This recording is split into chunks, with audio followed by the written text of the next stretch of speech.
Hello guys, welcome. Collective reading tayo ngayon.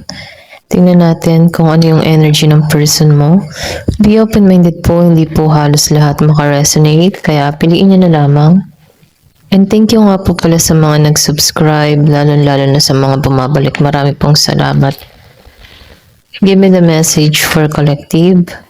Ano yung current energy ng person mo? Give me the message for collective.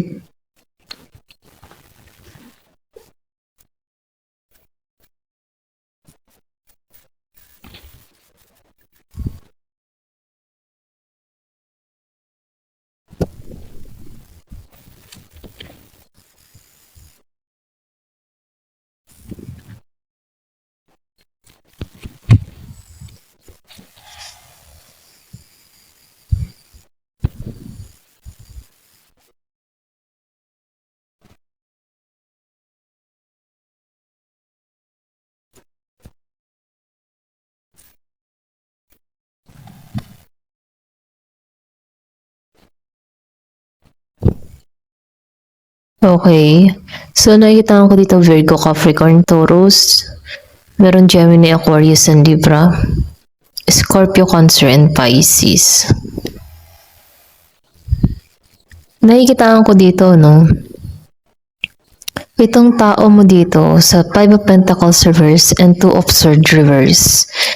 Nakaranas to ng hindi balanse dito, okay? Meron tong mga problema dumating sa tao na ito na nagpabigat sa kalooban nito, okay? So, nakikita ko rin dito na unti-unti itong nakaka-recover sa kanyang mga problema dito. Pwede rin sabihin nagkaroon to ng problema sa financial, nagka-problema sa'yo, or pwede rin sabihin marami pa siyang kinaharap na problema na kung saan na unti-unti na nitong naisasalba yung sarili niya dito, okay? Kumbaga, itong tao na ito, yung iba sa inyo nakaramdam din to ng sakit or meron tong dinadalang karamdaman na kung saan unti-unti na to nakaka-recover dito, okay? Kumbaga, unti-unti na nitong inaalisan to, okay? Pwede rin sabihin nagkaroon to ng realization dito or pwede rin meron ditong tumulong kung bakit unti-unti na tong nakaka-recover, okay? So, dito sa Six of Cups in Knight of Swords reverse, nakikitaan ko dito na itong tao mo, wala pa tong ginagawang hakbang sa'yo, pero naaalala ka nito, okay? Kumbaga, itong tao nito, pwede rin sabihin nakasubaybay pa rin to sa social media, nakatingin pa rin sa mga post mo, or pwede rin sabihin na hanggang tingin na lamang to sa malayo, okay? Itong tao nito, wala siyang lakas ng loob na humarap sa'yo. Pwede rin sabihin kaya wala siyang lakas na humarap sa'yo dahil may takot, or pwede rin sabihin na itong tao nito kaya walang lakas ng loob sa'yo ay dahil may hiya. Okay? Kumbaga itong tao nito, kontento siya na nakatingin lamang sa'yo, pinagmamasdan nito yung post mo, or pwede rin nakiki-update siya sa iba, okay? Sa may connection sa'yo, pwedeng sa kaibigan mo, friends of friends, mga ganun Pero itong tao nito ay lihim na nakatingin sa'yo. Kumaga pinagmamasdan ka lang nito. Ito lang yung nakikita ko. At kita ka ng tao nito na nagbabago ka, masaya ka, or pwede rin sabihin na nakaka-recover ka na, nakaka-move on ka na, ganun, okay? Ito lang yung nakikita ko dito. Pero ganun pa man, nakikitaan ko dito, no? Ngayon, pumapasok dito sa tao mo, sa Two of Pentacles and Five of Cups, yung realization. Doon pumapasok sa kanya yung panghihinayang, okay? Kasi itong tao mo, gusto nito magkaroon ng balance or pwede rin sabihin, ngayong kalmado na siya dito or nagiging balance na siya dito, kumbaga nakaka-recover na siya dito sa mga karamdaman niya dito or sa mga sakit na pinagdadaanan ng tao nito, no? Ngayon niya na ikakalma yung sarili niya dito na mayroon siyang maling nagawa or pwede rin sabihin may panghihinayang kasi nasayang niya kumbaga doon pumapasok yung realization sa tao nito, nasayang ko yung pagkakataon dito sa tao na to, okay? Hindi ko naibigay yung tamang pagmamahal sa tao na to kasi pinagmamasan ka nito na masaya ka, kontento ka, okay? So may panghihinayang to dito sa Five of Cups and Two of Pentacles na kung saan ngayong okay na siya, okay, nakaka-recover na siya. Kumbaga na nalalampasan niya na tong mga sakit na nararanasan niya dito sa Five of Pentacles reverse and Two of Swords reverse. Dito niya nare-realize na ay, sayang. Nasayang ko tong tao na to, okay? Kumbaga, gusto ng tao nito na maging maayos, maging balanse. Kumbaga, ngayon niya na nare-realize nung natatauhan na siya, okay? Give me more information.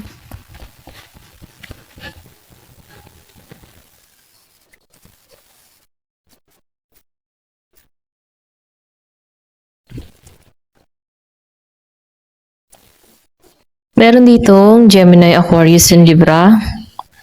Aries, Leo, Sagittarius. Meron dito Seven of Pentacles reverse.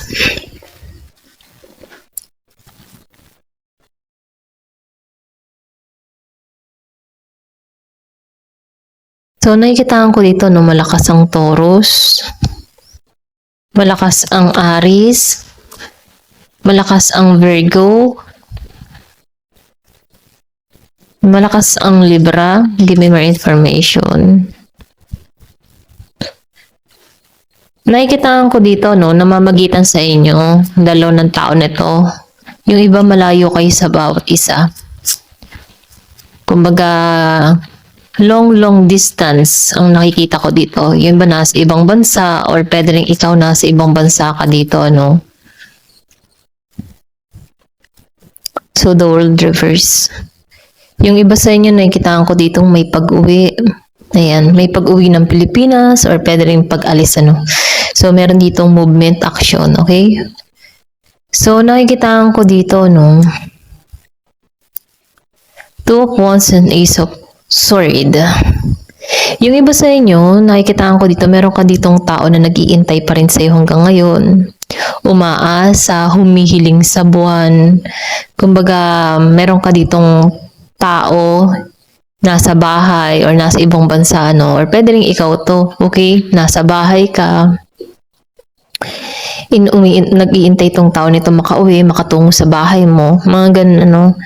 So, itong tao na to, naisip na lang nito ay yung tumungo, okay? Meron lang tong mga iniintay na pagkakataon, meron tong iniintay na tapos ng kontrata, or pwede rin sabihin meron tong iniintay na travel, okay? Mga ganun ba? May pag-iintay itong ginagawa. So, pwede rin nag-iintay ito na humugot ng lakas ng loob para tumungo sa'yo. Ganun, okay? So, itong tao mo dito sa Two of Wands and the Ace of Swords reverse, nakikita ko dito na alam niya na kailangan meron siyang gawing hakbang para makuha kang muli dito, okay? Nasa kanya dito, kung makikita mo dito, hawak niya yung susi, ano? Alam niya sa sarili niya, kumbaga siya lamang din ang makakagawa ng paraan kung gagawa siya ng hakbang. Doon niya malalaman, doon niya mabubuksan yung pintuan ng oportunidad sa'yo kung papapasukin mo tong tao nito, kung gagawa siya ng hakbang sa'yo, okay? So, nakikita ko dito, nagigitong matalino, nagpaplano, nag-iisip ng strategy. Paano nga ba? Okay. Kumbaga itong tao na ito, sabihin natin, nag-iisip siya ng strategy, maliban sa'yo kung paano din niya ipipresenta yung sarili niya sa'yo, maging sa pamilya mo. Okay. Ito lang yung nakikita ko. So itong tao na ito ay andun pa rin yung kanyang nararamdamang emotion sa'yo, andun pa rin, alam niya yung mga pagkakamali niya dito, alam niya yung mga kasinungalingan or mga betrayal niya sa'yo, no? Alam niya yun na kung saan nag-iisip to ng strategy, paano niya itatama ito, okay? So, ang sagot dito, nakikita ko dito ang sagot, ikaw ang makakasagot dito sa tao na to kung tatanggapin mo to. Kaya lang itong tao nito ay may pag-iintay kung kailan papasok sa buhay mo, okay? So, dito sa Seven of Pentacles reverse and the Hierophant,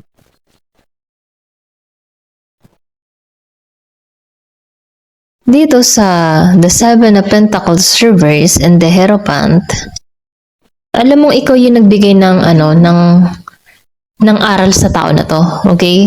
Kung mapagtatanto mo, okay, or kung malalaman mo, Hindi mo to alam, pero ikaw yung nagbigay ng malaking aral sa tao na to kung bakit nagkakaroon na siya ng pang-uunawa dito, no? Tinuruan mo tong tao nito na ma-realize niya yung mga pagkakamali niyang ginawa sa'yo, okay? Kumbaga, ikaw yung nagtulak, yan. Ikaw yung nagtulak dito.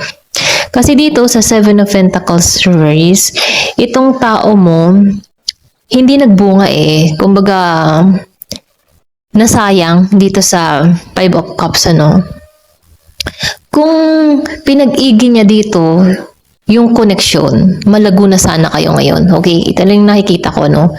Pero dahil may mga dahilan kung bakit nagkaganito, okay, naging ganito yung resulta, naging magulo yung inyong connection. Dahil para ikaw yung mag-udyok din sa tao nito ng pagbabago, okay? Kumbaga ikaw yung nagturo sa tao nito na baguhin niya yung dapat baguhin niya sa sarili niya dito. Kumbaga, kung hindi nangyari to, hindi niya mapagtatanto yung mga pagkakamali niya. Pwede rin sabihin na paulit-ulit tong ginagawa niya yung panluloko sa'yo, paulit-ulit na lang na ganito yung ugali niya dito. Pero dahil ikaw ay nagkaroon ng paglayo dito, natauhan to, okay? Ikaw yung nag-udyok na matauhan tong tao na to. Kasi hindi nagbunga eh. Ito lang yung nakikita ko, no? Kumbaga dito sa The Hierophant, binigyan mo to ng talino, kakayahan, okay, na maunawaan yung sitwasyon, or pwede rin sabihin na nagkaroon to ng yung bang tipo na spiritual, ano. Kumbaga nakikita ko dito nabubuksan na siya sa spiritual, na pag nagkakaroon to na pangunawa, nagiging na siyang aware na dapat hindi manakit ng kapwa, okay? Kasi nabalik eh, kasi nagkasakit to eh. Ito lang nakikita ko. Pwede rin bumalik sa kanya dito, nakarma to, okay? Tumama sa kanya dito lahat ng mga ginawa niya sa iyo, okay? So, nakikita ko dito, may mga lihim. Ito yung lihim niya eh, yung kanyang sakit na nararamdaman, okay? Kumbaga itong tao nito, nakikita ko dito na once na may problema to, hindi niya to sinishare sa ibang tao, no? Or pwede rin sabihin kahit yung relasyon nyo, no? Nakalihim pa rin, okay? So, nakikita ko dito, marami tong nilihim or pwede rin pinasok ka nito sa komplikadong sitwasyon na kung saan ikaw yung nagtutulak sa tao nito ng pagbabago, okay? At nangyayari na nga to, okay?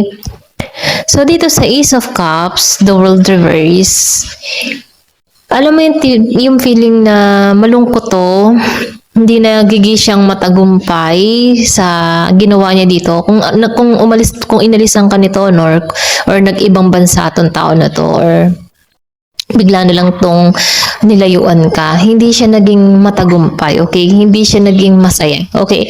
Hindi siya pinalad dahil meron siyang iniwang tao or meron siyang sinaktang tao na kung saan totoo at ikaw yun, ano. So ngayon, itong tao mo dito, hindi siya naging mapalad dito dahil sa mga ginawa niya sa'yo, okay? So dito sa Four of Pentacles reverse, ngayon nakikitaan ko dito na ikaw ay mapagbigay, okay? Hindi ka madamot, ano. Pero dito sa Four of Pentacles reverse, kahit ikaw ay pinagdamutan ng tao na to, no, ikaw, mapagbigay ka, okay?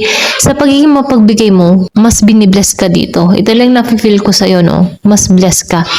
Or pwede rin sabihin, dito sa Four of Pentacles, ano, meron ka ditong tao na pinagdamutan ka, okay? Hindi to naging mapagbigay sa'yo, okay? So ikaw, dahil ikaw ay nagiging mapagbigay or nagiging kang mas inuuna mo yung mga dapat unahin, binibless ka, mabilis yung balik sa'yo. Ito lang yung nakikita ko, no? So, tingnan natin dito sa Love Oracle. So, nakikita ko dito itong tao mo, nagpaplano to, nag-iisip to, okay? So, meron tong mga, kumbaga dito siya sa recovery, nakaka-recover na to sa sitwasyon. Ayan, tinutulak to sa pagbabago. Ito lang yung nakikita ko, no? Unexpected. So, meron dito biglaan.